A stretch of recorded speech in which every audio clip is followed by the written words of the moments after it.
Hello everyone, my name is Adam Twilight, this is Hex Mania, and welcome back to Danganronpa, where CHIHIRO has fucking died. They're dead. Someone killed them.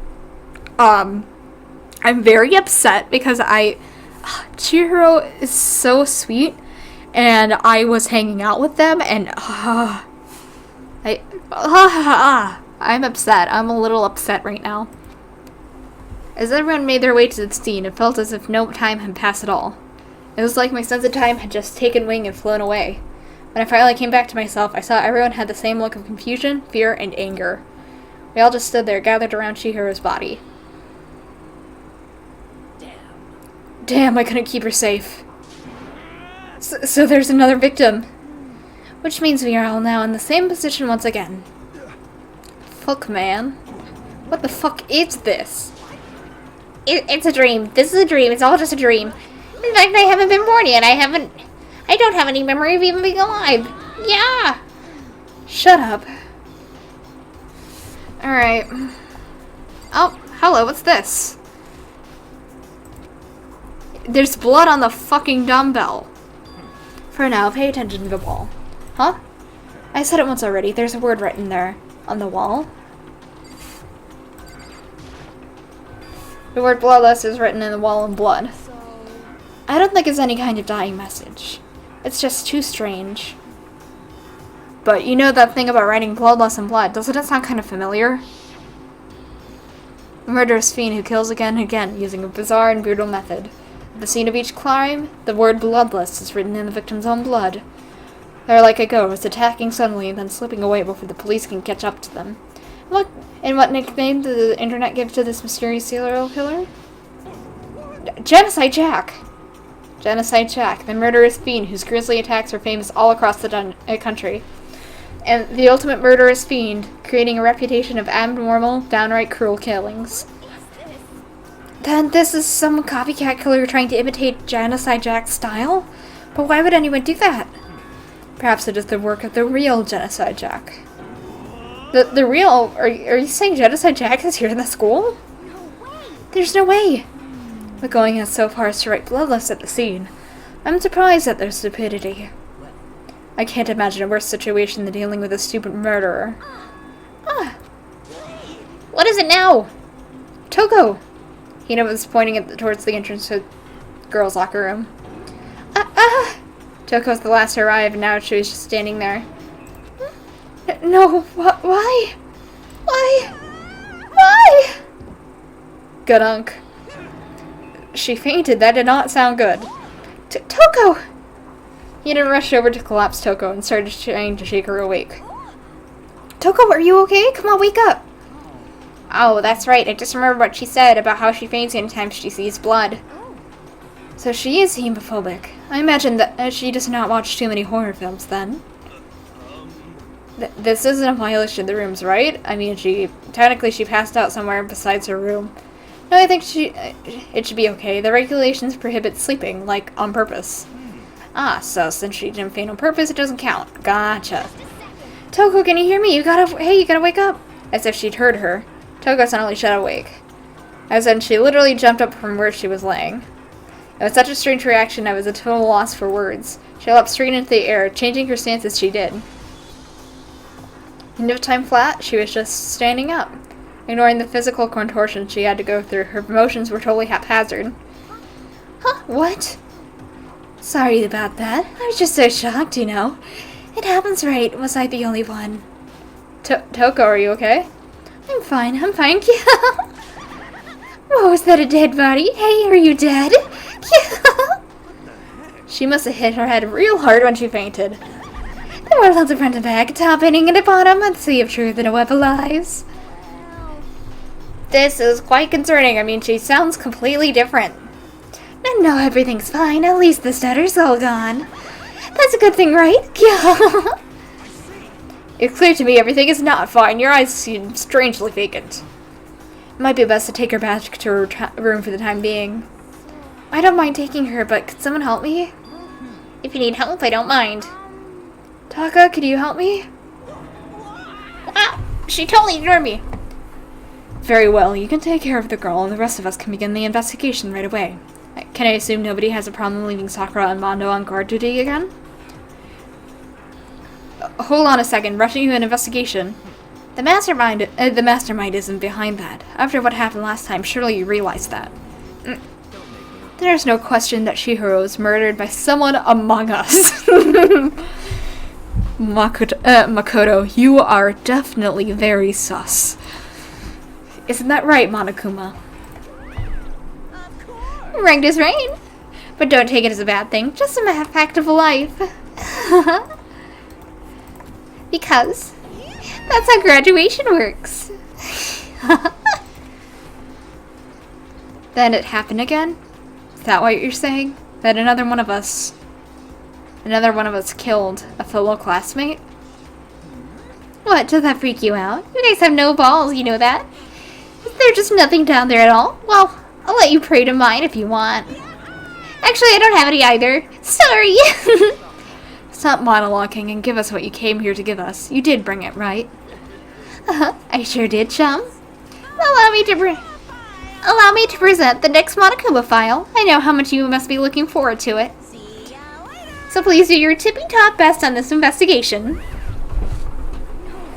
Do we really gotta do another investigation? Examining the corpse of one of our friends.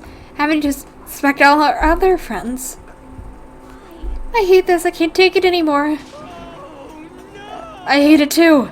I've had enough. I'm getting out of here. Where do you plan on going? There's nowhere to run. Just accept it already. After all, blood is just a liquid. A dead body is just a simple object. You are very enthusiastic about all this, are you not? How can I not be? If we don't unmask the culprit, we all die. That's true, but don't jump into it so soon.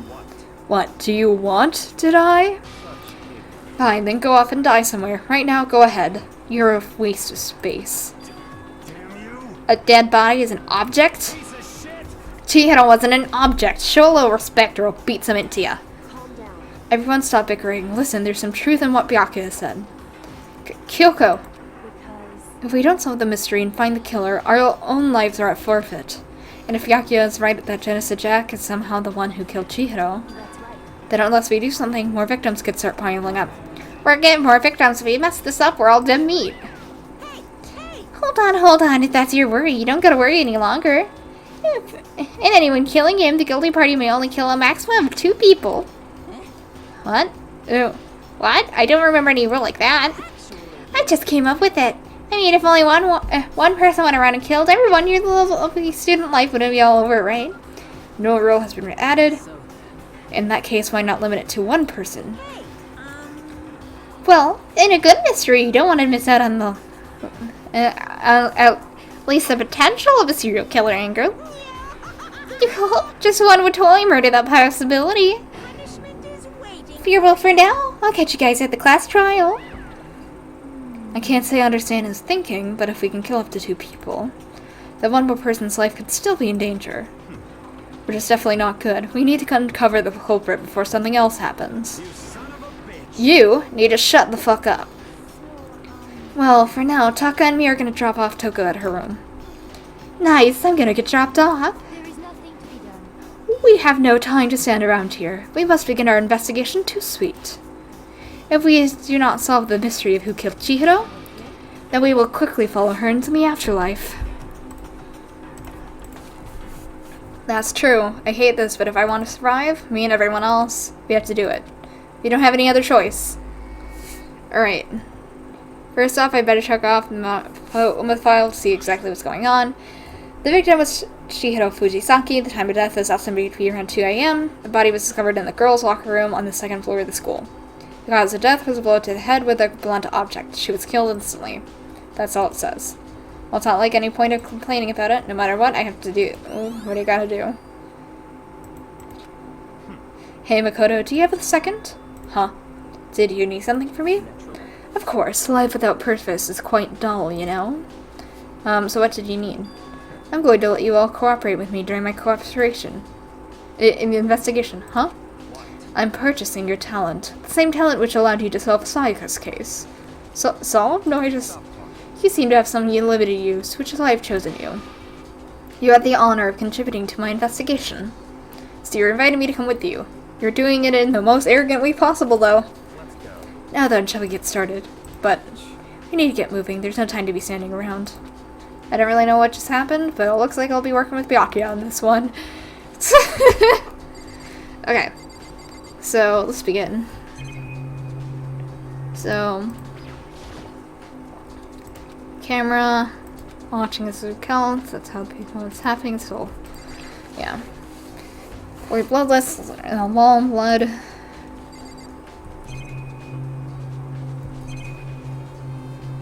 Alright, let's look at the body. I can feel life draining out of my own body. It's a dead body. CHIHIRO's body. But the more I look, the more strange it all seems. This must be genocide checks for handiwork. Well, but we're not sure he did it. Is that what you were trying to say? I wonder what about that. There's a dumbbell on the floor and a bloodstain. There's a bloodstain on this dumbbell. Monokuma said, Pyle said a blow to the head with a blunt object is what killed her. Does that mean this dumbbell is actually the murder weapon?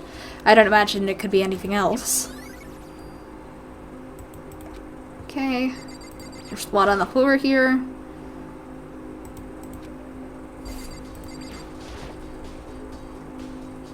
Some blood on it happened in the murder.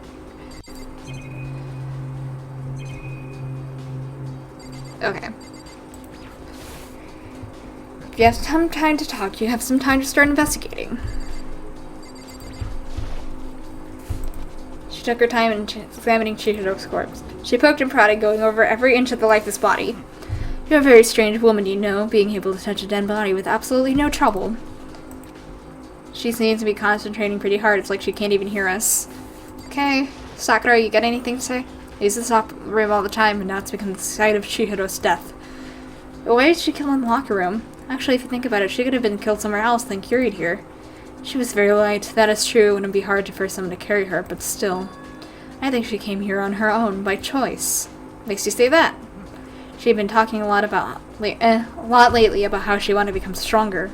So you're saying she came here to exercise? But according to the Monokuma file, apparently she was killed around 2 in the morning. Would she have really been exercising that late?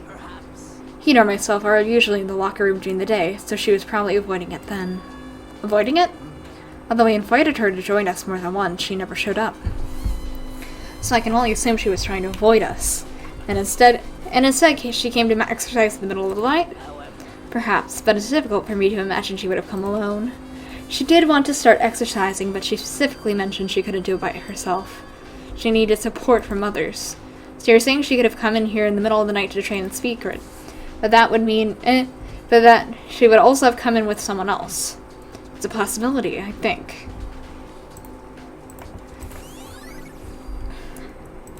Okay. Mono, you got anything to say? Dude had a real complex about being weak. You're Chihiro, talk about it. All I need to get stronger. Yeah, I remember she said something about more than once. Sure did, which I guess explains the trip down here. But did she really need to get stronger that badly? You just called Chihiro a dude. You already mentioned it, but she was a girl after all. Most girls aren't that strong. I don't know, man. I haven't really thought about that stuff.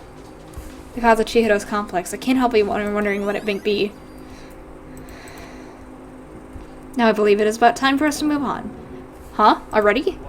New clues won't magically appear by standing around here. We will need to check every aspect of this case. That's true, but if you're satisfied, let's hurry up and proceed. He's so pushy. I got caught up with the wrong person this time.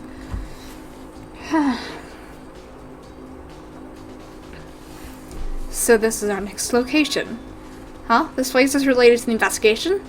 Figure it out for yourself. It's no fun if you don't, right?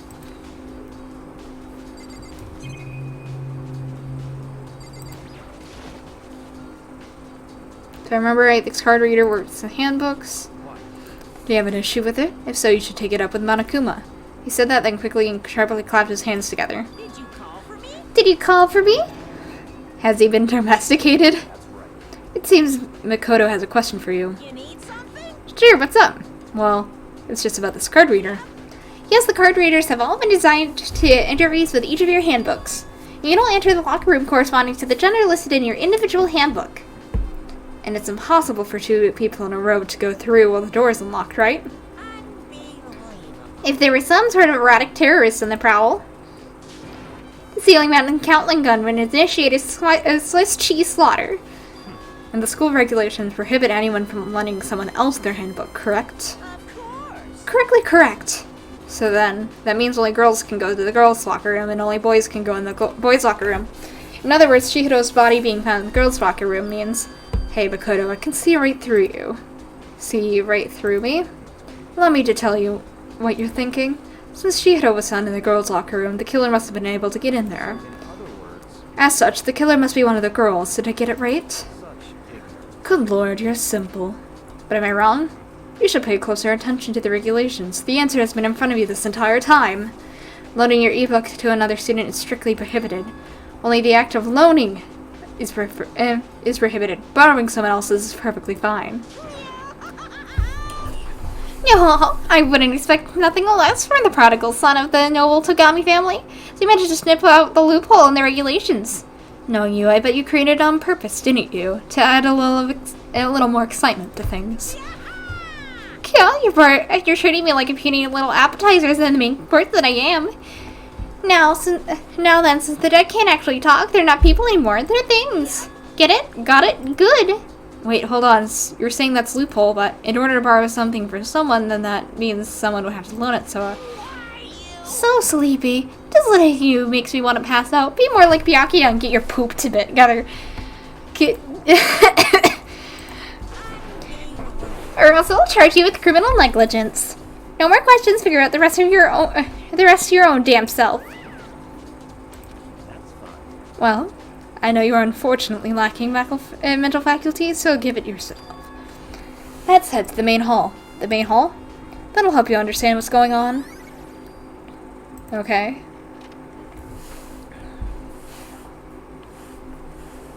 They came to the main hall. So, what are they looking for here? Does that mean I have to figure it out for myself?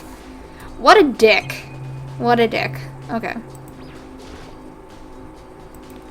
Camera and a gun.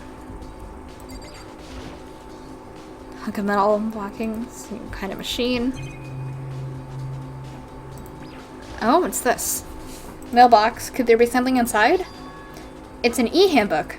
No, wait, there's 3 of them. What are they doing here? So you finally found them. Huh? Did you know these were here, Byakuya? I happened to find them by chance myself the other day.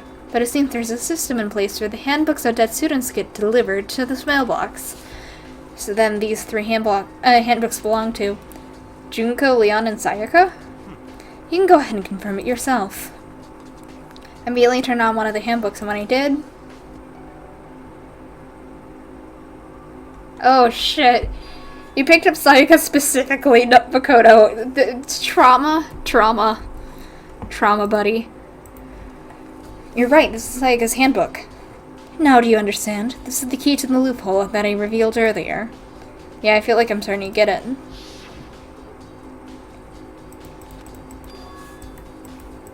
So yeah, you can just borrow a dead person's. I see, yeah, now I understand. Hold on a second. What's wrong? That's strange, one of the handbooks won't turn on. Is it broken? Whose is it? The other handbook showed Junko's name when I started it up. Then the one that won't turn on must be Leon's, right? It would make sense, yes.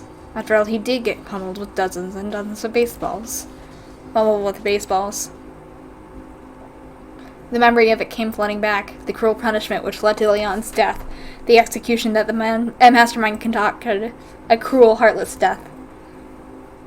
You're right, it wouldn't be surprising for the handbook to break during that kind of assault. Hey, hey! Hey, hey, hey, hey! Hey! What? That e-handbook is essential to student life here. Crucial, integral, instrumental, a super big deal. There's no way it would break that easily. But it did. If I say it wouldn't break, it wouldn't freaking break. It can stand up to 10 pounds of pressure and it's waterproof to 100 meters, okay? I don't care how many baseballs you hit it with, it wouldn't do crap. Oh, but even my amazingly handbook does have a single weak point. It does? But it's a secret. I wouldn't want you to go breaking any more handbooks. Then Leon must have broken it. Somehow without realizing what its weakness was, right? Hard to say. You know what I think? I think his handbook isn't actually broken. But you might ask, how could that be? Leaving the question hanging in the air, Monokuma disappeared. What just happened? Monokuma said it's not broken, but it's an undeniable fact that it's not turning on. Well, I don't see any connection to the case, so it doesn't matter for now. You think so? Either way, something about it still bothers me. Okay then, there should be enough to get things rolling. Let's begin our investigation in earnest and track down the true culprit. Yeah, we need to find out who killed CHIHIRO. To be exact, not quite. Huh? Not quite? Not quite? What the fuck do you mean, Byakuya? What do you mean by that, Byakuya? To be exact, not quite. Certainly I wouldn't want to reveal CHIHIRO's killer, but more precisely, I want to discover the true identity of Genocide Jack. Then you really think? You truly believe Genocide Jack is the one that killed CHIHIRO? Absolutely. I have no doubt that Genocide Jack is the culprit in this case. That murderous fiend is Genocide Jack, right? There's nobody else it could be. A murderous fiend who kills again and again using a bizarre and brutal method. They're like a ghost, attacking suddenly, then slipping away before the police can catch up with them. And what a nickname did the internet give to this mysterious serial killer? Genocide Jack. They say he's killed thousands of people, but that's got to be an urban legend. Still, could one of us really be a demented psychotic killer like that? You're not wrong to wonder, but words mean little right now. I have something that will prove it, and I can show you. What do you mean you can show it to me? Whatever. I'm ending it here. Thank you so much for watching, and I will see you next time. Goodbye.